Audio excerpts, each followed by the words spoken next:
एक गांव में एक मूर्तिकार रहा करता था। वो काफी खूबसूरत मूर्तियां बनाया करता था और इस काम से वो अच्छा कमा लेता था। उसे एक बेटा हुआ। उस बच्चे ने बचपन से ही मूर्तियां बनानी शुरू कर दी।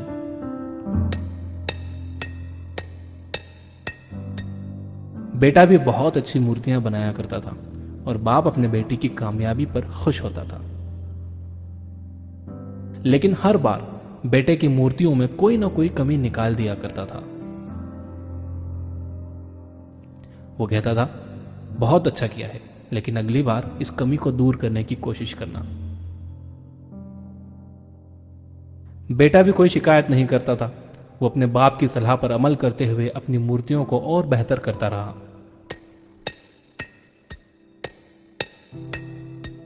इस लगातार सुधार की वजह से बेटे की मूर्तियां बाप से भी अच्छी बनने लगी।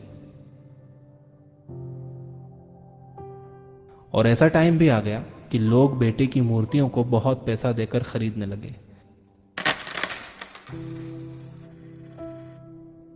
जबकि बाप की मूर्तियां उसकी पहली वाली कीमत पर ही बिकती रहीं।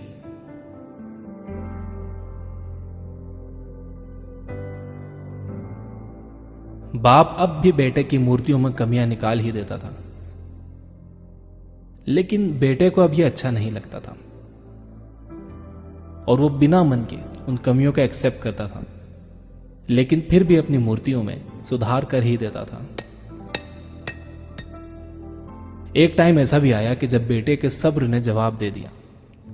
बाप जब कमियां निकाल रहा था तो बेटा बोला, आप तो ऐसे कहते हैं कि आप जैसे बहुत बड़े मूर्तिकार हैं। अगर आपको इतनी ही समझ होती तो आपकी मूर्तियां कम कीमत में नहीं बिकती। मुझे नहीं लगता कि आपकी सलाह लेने की मुझे जरूरत है। मेरी मूर्तियां परफेक्ट हैं।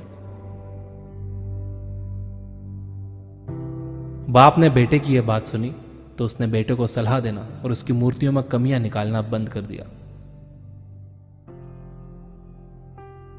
कुछ महीने तो वो लड़का खुश रहा, लेकिन फिर उसने नोटिस किया कि लोग अब उसकी मूर्तियों की उतनी तारीफ नहीं करते जितनी पहले किया करते थे और उसकी मूर्तियों के दाम बढ़ना भी बंद हो गए। शुरू में तो बेटे को कुछ समझ नहीं आया, लेकिन फिर वो अपने बाप के पास गया और उसे इस समस्या के बारे में बताया। बाप ने बेटे को बहुत शांति से सुना, जैसे कि उसे पहले से पता था कि एक दिन ऐसा भी आएगा। बेटे ने भी इस बात को नोटिस किया और उसने पूछा, क्या आप जानते थे कि ऐसा होने वाला है? बाप ने कहा, हाँ, क्योंकि आज से कई साल पहले मैं भी इस हालात से टकराया था। बेटे ने सवाल किया, तो फिर आपने मुझे समझाया क्यों नहीं? बाप ने जवाब दिया, क्योंकि तुम समझना नहीं चाहते थे। मैं जानता हूं कि तुम्हारे जितनी अच्छी मूर्तियां मैं नहीं बनाता। यह भी हो सकता है कि मूर्तियों के बारे में मेरी सलाह गलत हो, और ऐसा भी नहीं है कि मेरी सलाह की वजह से कभी तुम्हारी मूर्ति बेहतर बनी हो।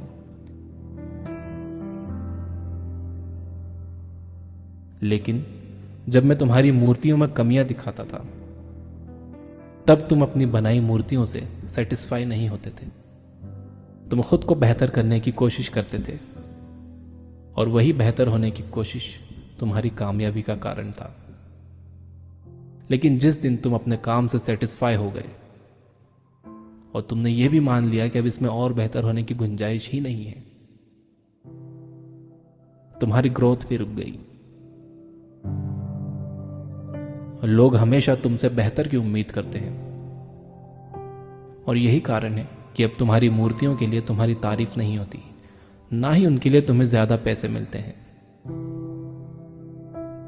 बेटा थोड़ी देर चुप रहा, फिर उसने सवाल किया, तो अब मुझे क्या करना चाहिए? बाप ने एक लाइन में जवाब दिया, अनसेटिस्फाई होना सीख लो। मान लो कि तुम में हमेशा बेहतर होने की गुंजाइश बाकी है। यही एक बात तुम्हें हमेशा आगे बेहतर होने के लिए इंस्पायर करते रहेगी, तुम्हें हमेशा बेहतर बनाते रहेगी।